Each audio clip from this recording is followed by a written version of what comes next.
অনেকে হাসাহাসি করে আমাকে নিয়ে অনেক ঠান্ডা করে। আমার যে এত কষ্ট। ভিডিও কিভাবে এটা মাথায় আসলো? মাথায় আসলো স্যার, আমার পরিবার অনেক ছোট পরিবার, আমার বাড়ি চালা পর্যন্ত নাই। আমার ফুফাতো ভাই জমি নিয়ে বাড়ি চালা নিয়ে আছি। আমার বাড়ি চালা, আমার আর্থিক অবস্থা আমার বলতে খুব খারাপ, সেটা তো বললাম। বাড়ি চালা পর্যন্ত না, শুধু ভাঙাচুরা ঘর আছে। এই ঘর ধরে ভেঙে যায়, আমি তো একটা ঘর দেবো, সেটা আসলে স্যার আমার অসম্ভব। এটা এটা আল্লাহ পাকের ইচ্ছায়। আমি অনেক টেনশনে থাকি, এই জন্য এগুলা যন্ত্রপাতি আমি কিনছি কিনা। মনে কষ্ট, মনে আবেগ থেকে কষ্টগুলো আনন্দ দেওয়ার জন্য চোখ দিয়ে যেন পানি না ধরে।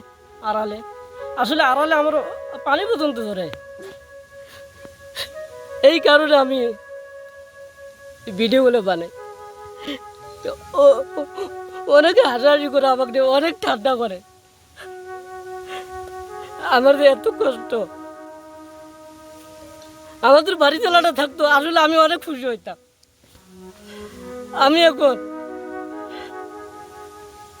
নতুন সরকার, বাংলাদেশের সকল এমপিকে আমি আবেদন করে বলছি, বাংলাদেশের যত চর অঞ্চল আছে, অসহায় লোক আছে, সবাইকে দেখতে হবে।